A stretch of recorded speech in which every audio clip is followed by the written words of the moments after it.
Sectors of Indian economy.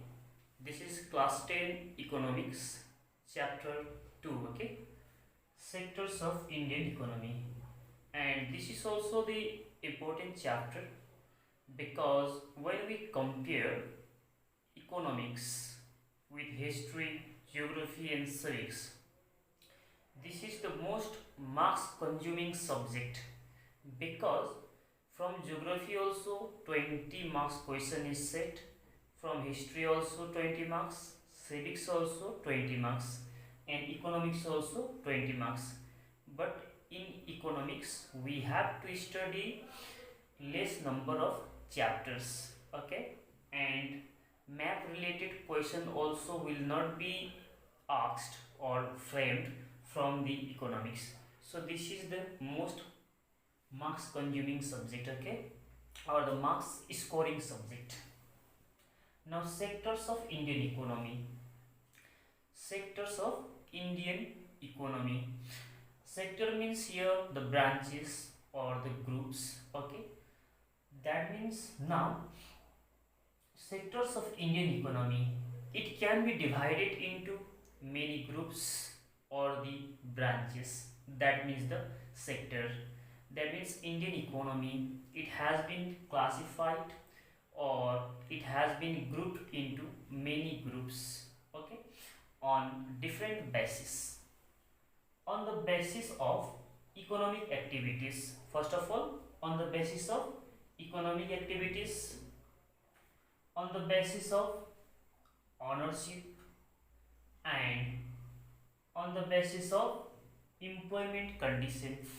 That means on the basis of economic condition, sectors of Indian economy is divided into three sectors. Number one, primary sector; two, secondary sector; three, tertiary sector. Okay, that means on the basis of economic activity. Similarly, on the basis of ownership, Indian economy has been divided or classified into two groups.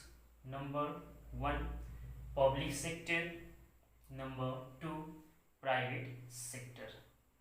Similarly, on the basis of employment condition or on the basis of condition of the employee, okay, it has been divided into two groups, that is organized sector and unorganized sector, okay. That means Indian economy is divided into or classified into many groups or sectors on the basis of economic activities: primary sector, secondary sector, tertiary sector. On the basis of ownership, public sector, private sector. On the basis of employment condition, organized sector, unorganized sector, okay. Now on the basis of economic activities, economic activities means here in any country there are people doing different jobs. That means there is not a single country in the world where all the people of the country are doing the same profession. That means there is not a single country in the world where all the citizens are only teachers or all the citizens are only doctors or all the citizens are only laborers. It is not like that.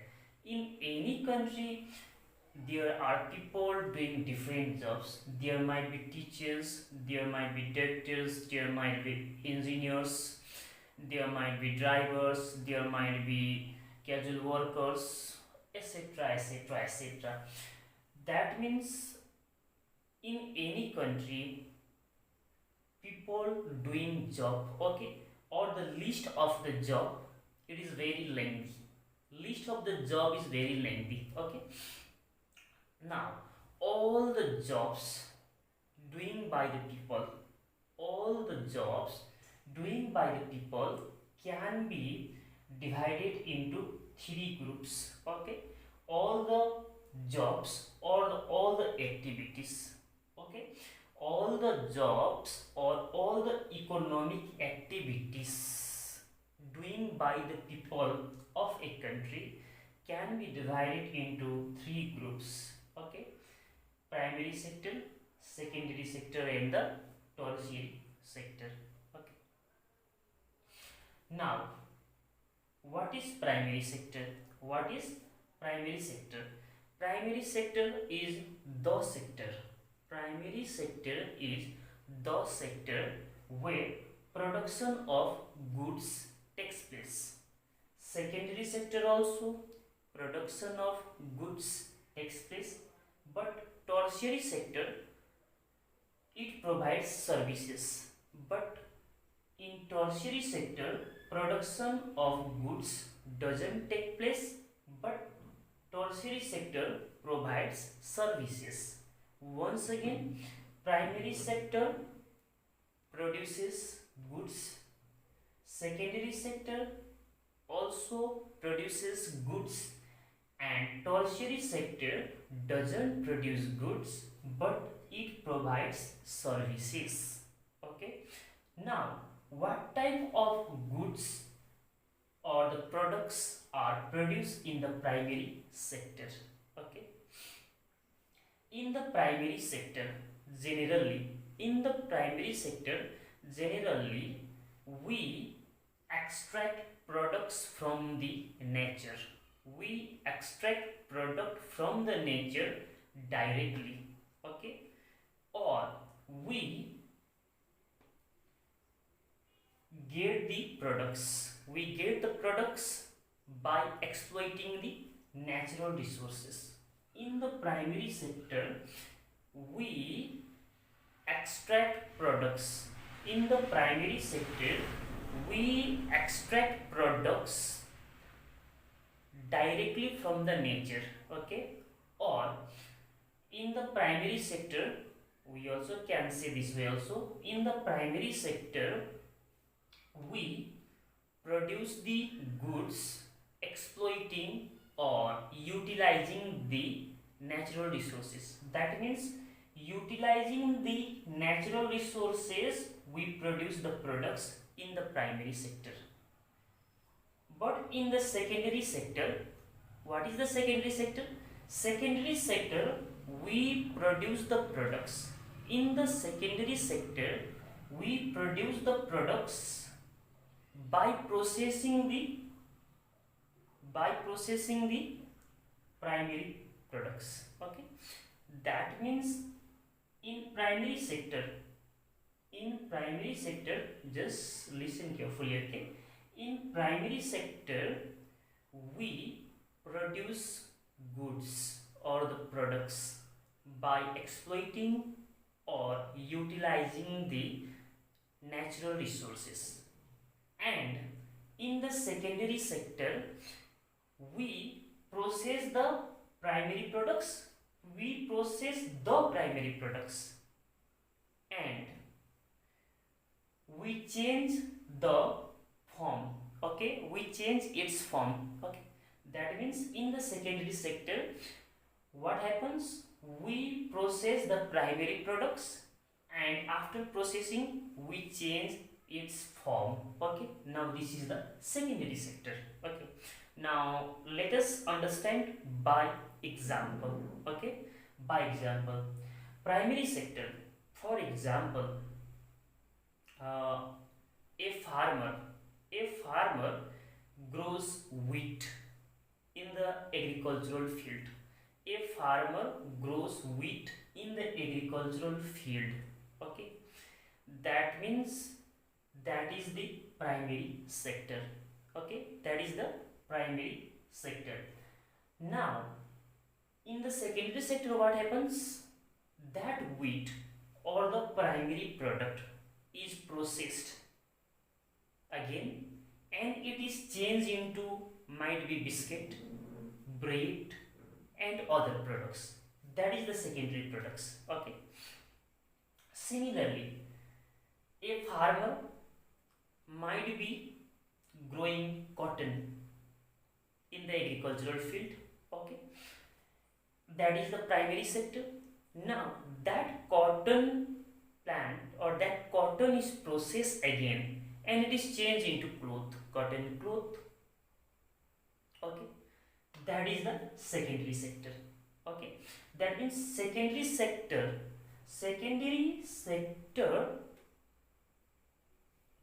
we do not produce the product from the natural resources, but in the secondary sector what we do in the secondary sector, we process the primary products, we change it form. Okay, we change its form. That means secondary sector we do not get directly from the nature. Okay, that is the difference between primary and secondary. And another example, sugar cane plant, or the farmer who is growing the sugarcane plant, his activity is primary activity. Similarly, when that sugarcane is processed or changed its form into sugar or gur, okay, etc. That time, that is the secondary sector. That means the people who are working in the sugar mill, we can say they are working in the secondary sector. And the people, those who are working in the agricultural field to grow the sugarcane, they, we can say, are working in the primary sector. Okay, understood? Third one, tertiary sector. In the tertiary sector, as I have already said, there is no production of goods, but it provides services. For example, what type of service? For example, in the agricultural field, sugarcane plant is grown. Okay, sugarcane plant is grown. Now that sugarcane plant might be transported from the agricultural field to the sugar mill. That time we need truck or other carriers. Okay, to transport that sugar cane plant from one place to another place, we need the trucks, we need the drivers, etc. That means here the driver is in the tertiary sector, service sector. That means he is providing the services, he is not producing anything. Those farmers who were growing the sugarcane, they were producing sugarcane. And similarly, the people who were working in the sugar mill, they were producing sugar. And the driver who drove the car from the agricultural field to the sugar mill, from the agricultural field to the sugar mill, he didn't produce anything, he didn't produce sugarcane, he didn't produce sugar, he didn't produce anything, but he provided the services, his services, so that it was possible to transport sugarcane from the agricultural field to the sugar mill. Okay. Similarly, tertiary sector, to grow sugarcane, the farmer might have required some loan also to buy fertilizer and etc, etc. So during that time he might have taken some loan from banks and etc. So banks and etc also the service sector here, because bank didn't produce sugar cane, but bank gave some loan or the money to the farmer to grow the sugar cane. That means bank only provided the services. Okay.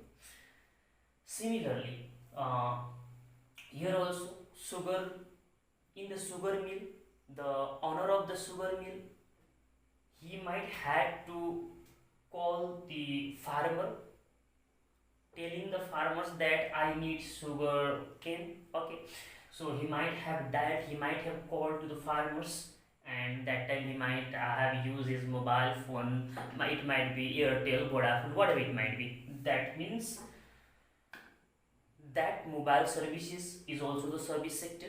Okay, that means on the basis of economic activities, here we have the primary sector, secondary sector and tertiary sector. Primary sector, production of the goods takes place. Secondary sector also, production of goods takes place. And tertiary sector, it provides services but doesn't produce goods.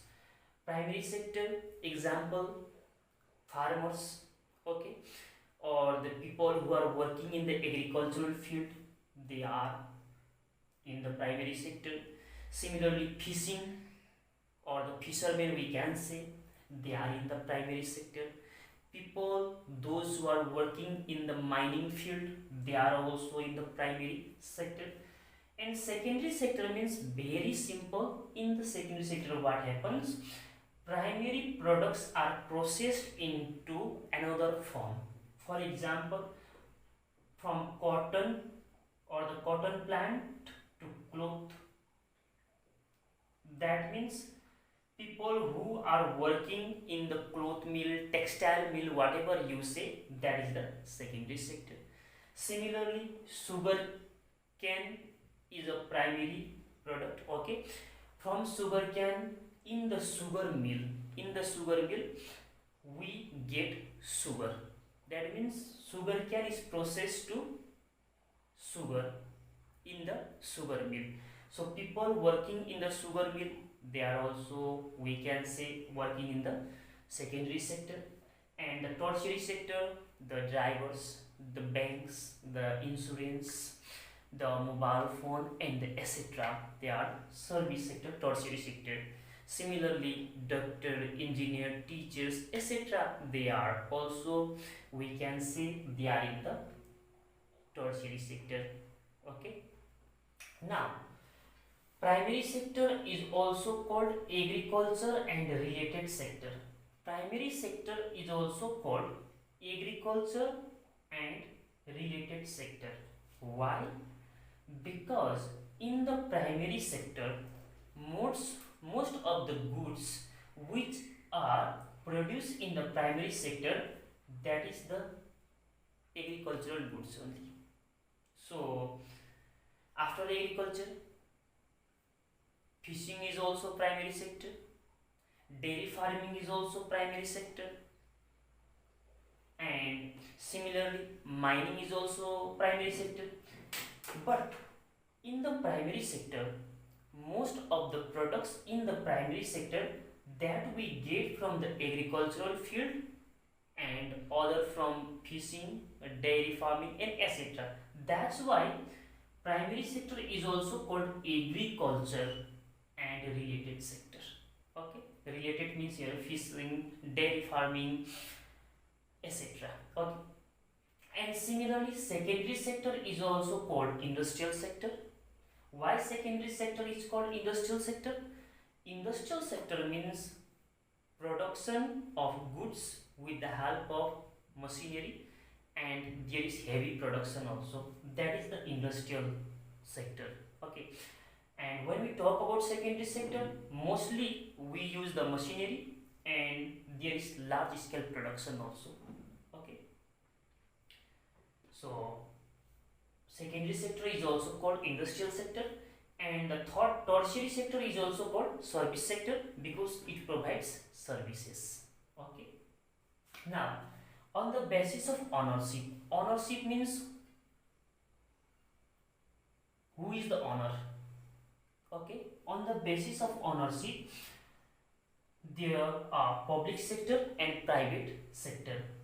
Ownership means people might be working in a company, people might be working in an organization. Okay, and who is the owner of that organization or the company?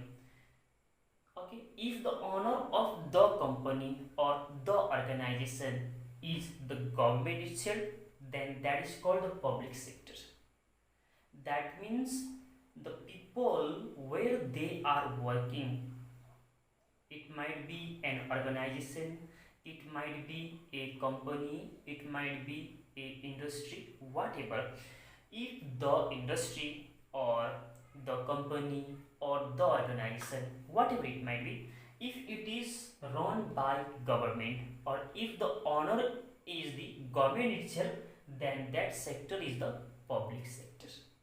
And if the owner of the company, if the owner of the industry, or if the owner of the organization is not the government but an individual, not the government but an individual or group of individual, then that is called the private sector.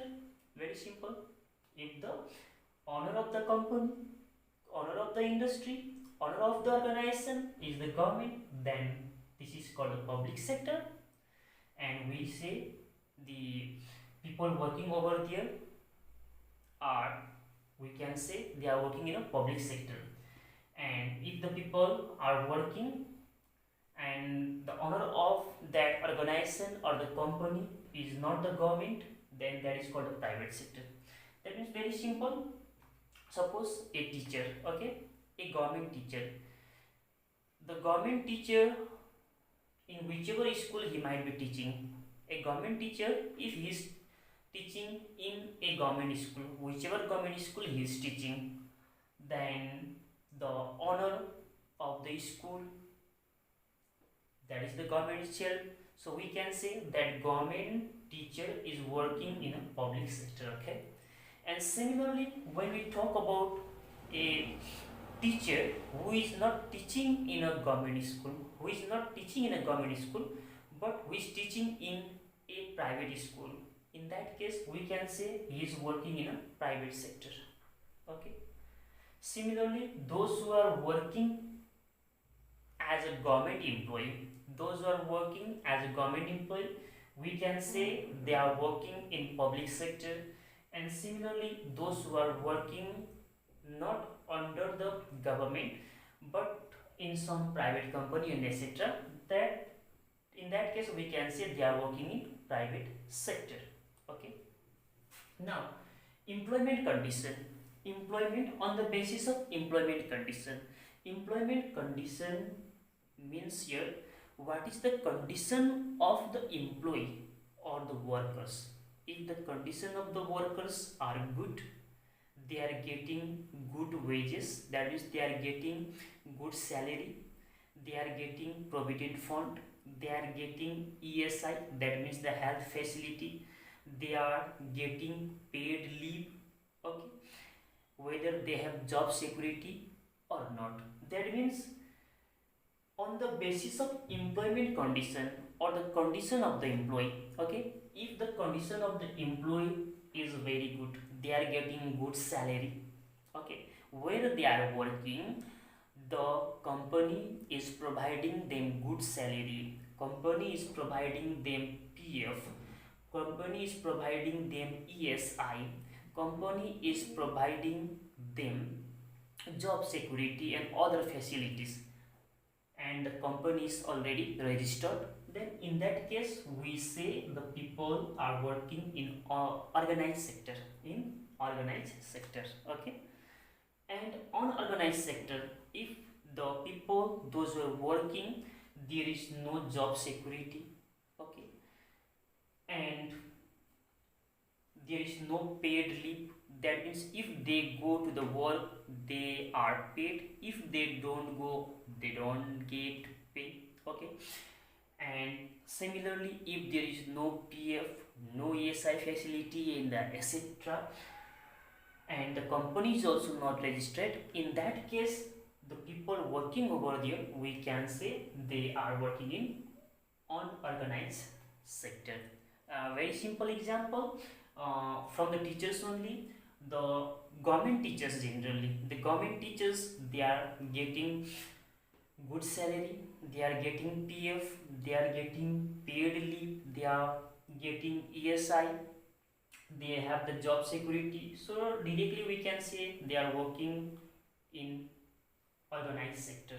And many private small schools, okay, now I am not talking about the big school, big private school, but small private school where teachers might not be getting good salary, they might not be getting PF, they might not be getting ESI, and there is no job security, they might not be getting paid leave and etc. We can say they are working in unorganized sector. We will discuss on all these topics in the next lecture in detail. Okay, this was just the introductory part. Okay, thank you.